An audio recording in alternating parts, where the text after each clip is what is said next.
Robert's Parachute Recovery Video. My name's Robert White, and I've been recovering cutaways for over 35 years down here in Zephyrhills, Hills, Florida. Over that 35 years, I've had a lot of skydivers come up to me and ask me, how do I go out in the field and consistently recover mains and free bags? Well, in response to their question, I thought I'd go ahead and do a YouTube video and try to explain exactly how I go about recovering a main and free bag.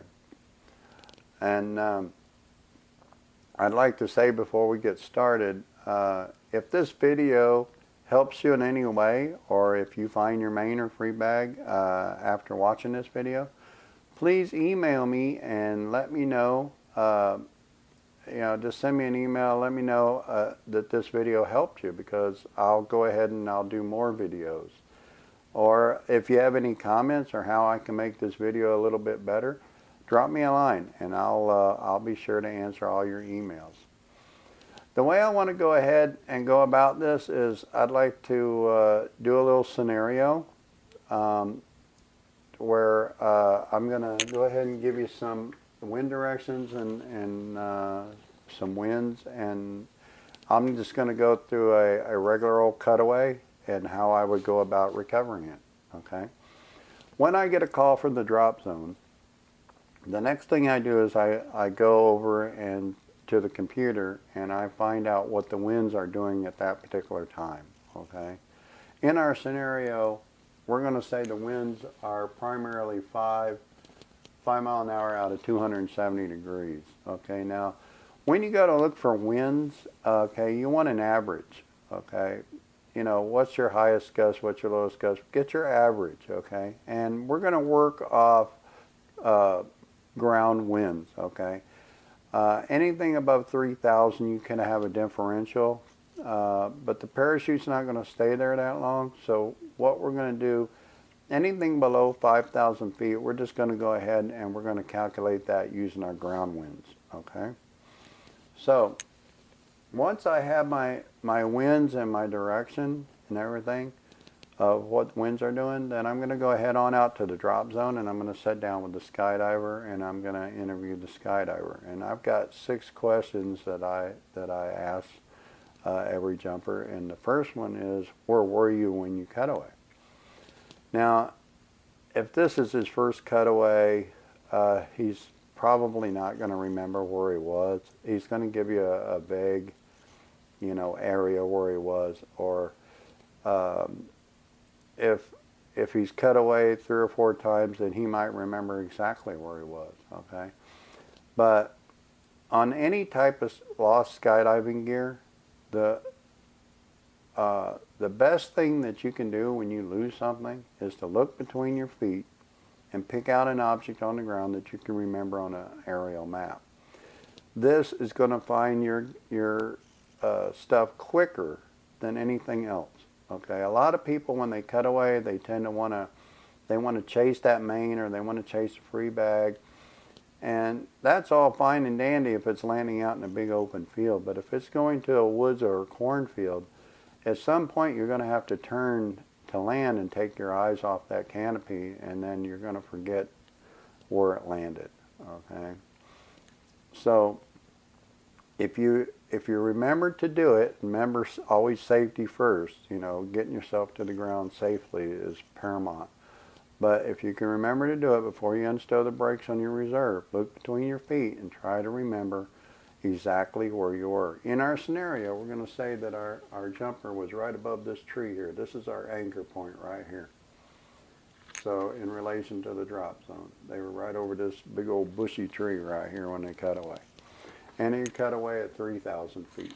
So, and that brings us to our next question. I always ask the jumper, how high did you cut away? And altitude tells me how long the canopy was coming down, okay, or how far downwind that canopy drifted. Okay, as a rule of thumb, a normal everyday canopy will come down 30 seconds per 1,000 feet. Okay, that's if it's a normal streamering, it's not inflated and spinning and taking off. Okay, but a normal everyday cutaway, which we're going through here, is going to come down 30 seconds per 1,000 feet. So I know that he or she cut away at 3,000, so I know it's going to take 90 seconds for that canopy to reach the ground and free bag. So the next question I ask them is the type of malfunction. Now, the type of malfunction is important because if it was line twist, then I know the main was fully inflated. Or if it was just a line over, I know the main was inflated. I just kind of want to get a configuration of that canopy when it was released, okay? And the next question I ask them is, how soon did you pull the reserve? Okay, did you have a boost or did you have a sky hook? Okay, if you have a boost or sky hook, then I know the free bag is with the main downrange. So I don't even go out there bothering looking for the free bag because you ain't gonna find it. So I know to go on downrange, start looking for that main downrange. Okay. Another thing is I need to know how, when the free bag was launched, so as I know how long it was in free fall to the ground. Okay. If it was right away, then I know there was a full 90 seconds on the free bag. If they put 5 seconds between cutaway to reserve pull, I know there's 1,000 feet difference between the main to free bag pull. So I know there's going to be a lot more distance between the free bag to the main.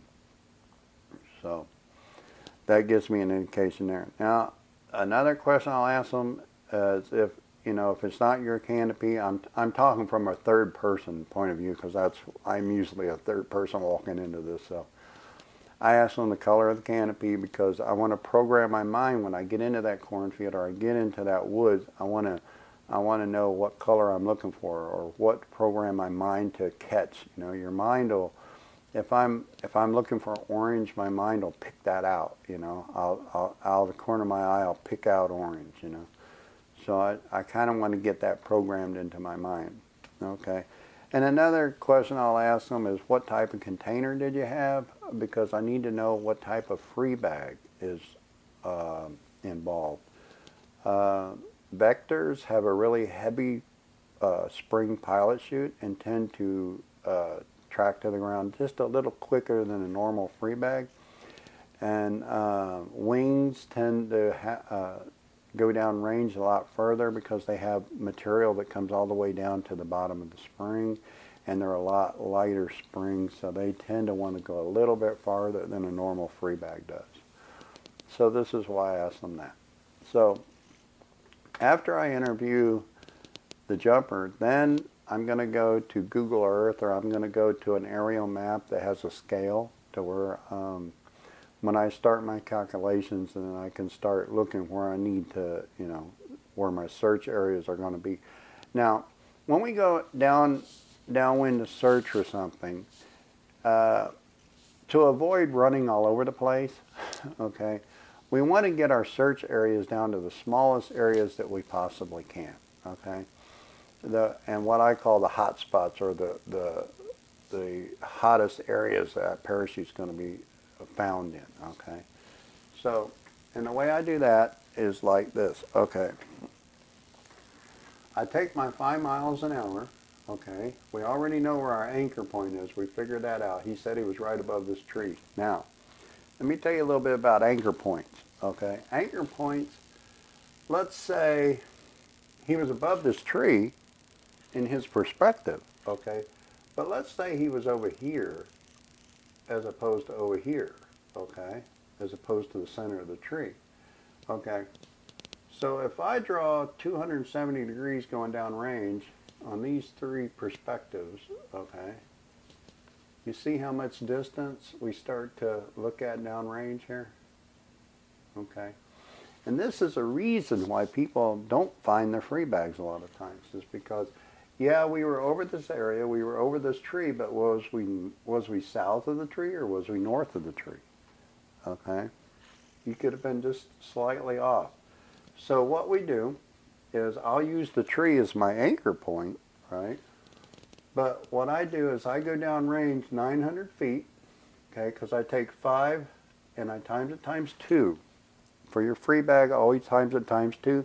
For your main, times it times 3. okay?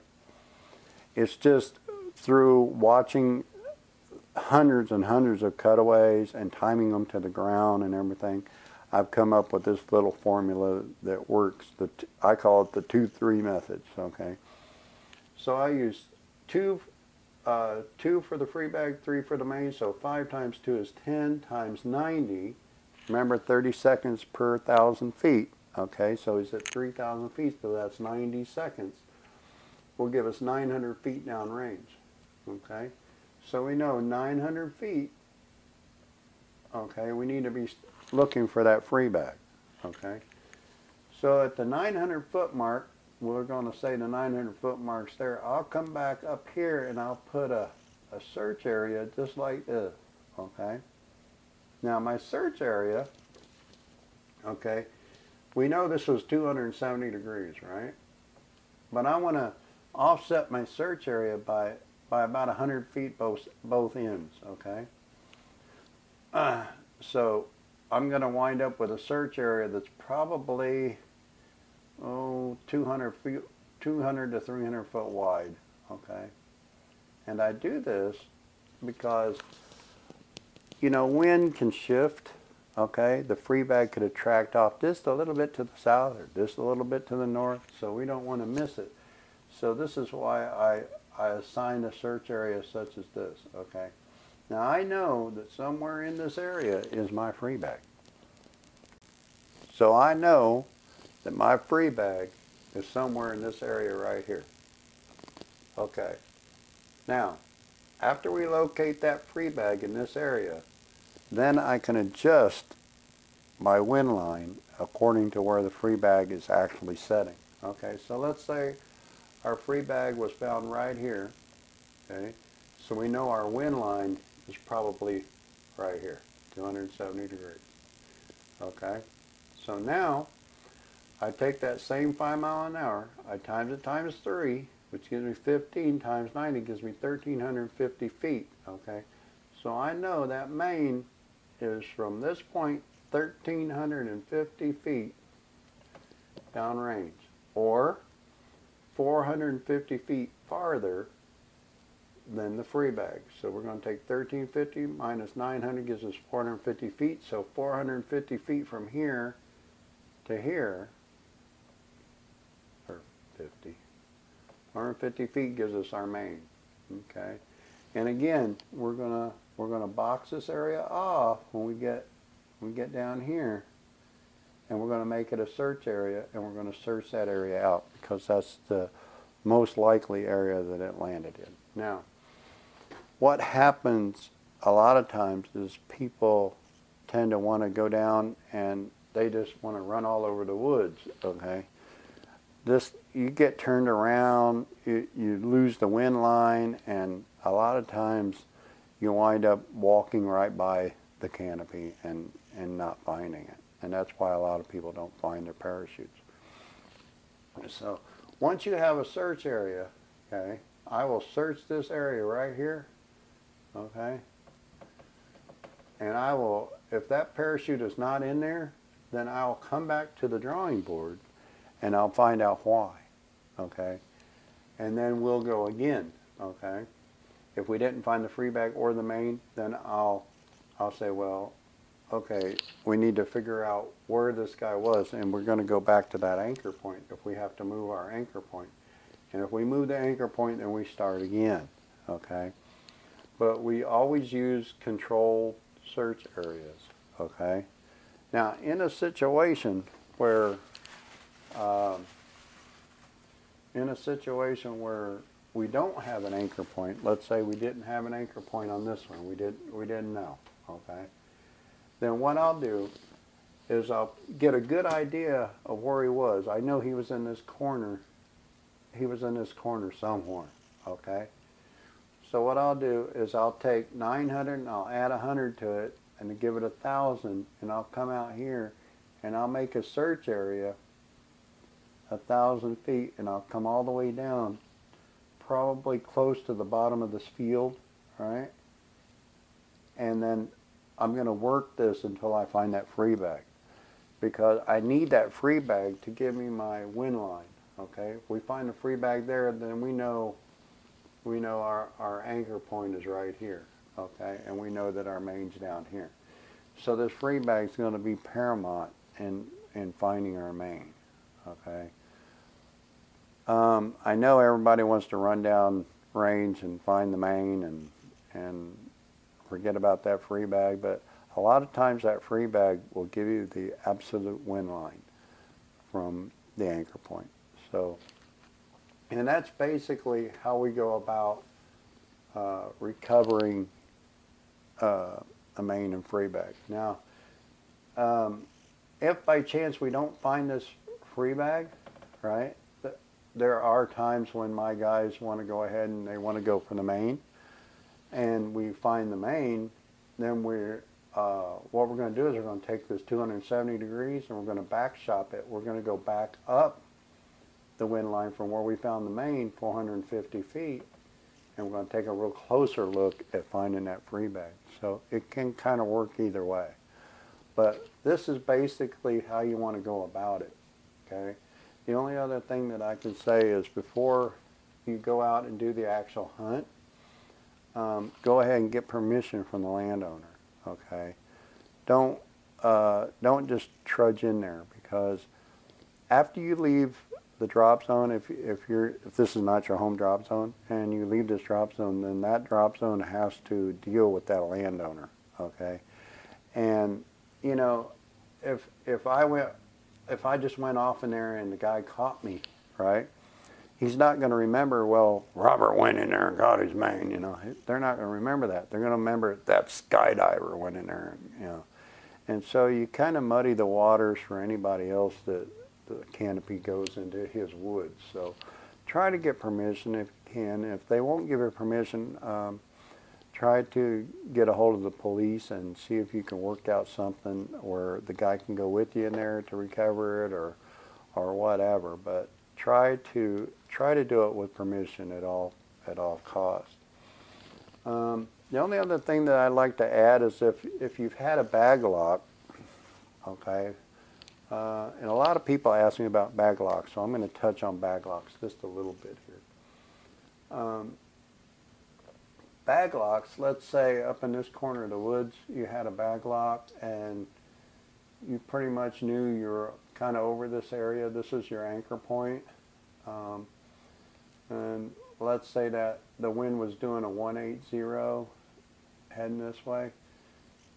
Forget about the parachute. Go after the free bag, okay, on any bag lock.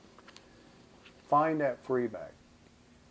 From where you find that free bag, go back up the wind line about 100 yards if you pulled the reserve right away. If there's separation between, you know, if there was time in between, then of course you got to factor that in, okay? But if you pull the reserve right away, then you want to go back up the wind line 100 yards, primarily about 100 yards, and you'll find that bag lock, okay? I just wanted to throw that in there because I do get a lot of questions on how to find a bag lock. If there's anything that I've left out, or if you have any questions, or if I can help you recover a parachute, I can do it via internet if we need to. Send me an email. I'll answer any questions, or if you'd like to see me do a video on a specific thing, such as bag locks or finding your free bag, or, you know, finding canopies lost from high altitudes or whatever, I'll do a video on it, okay? And please leave me your comments and suggestions on how to make this video better. So that's about it for this video. So this is Robert's Parachute Recovery signing off.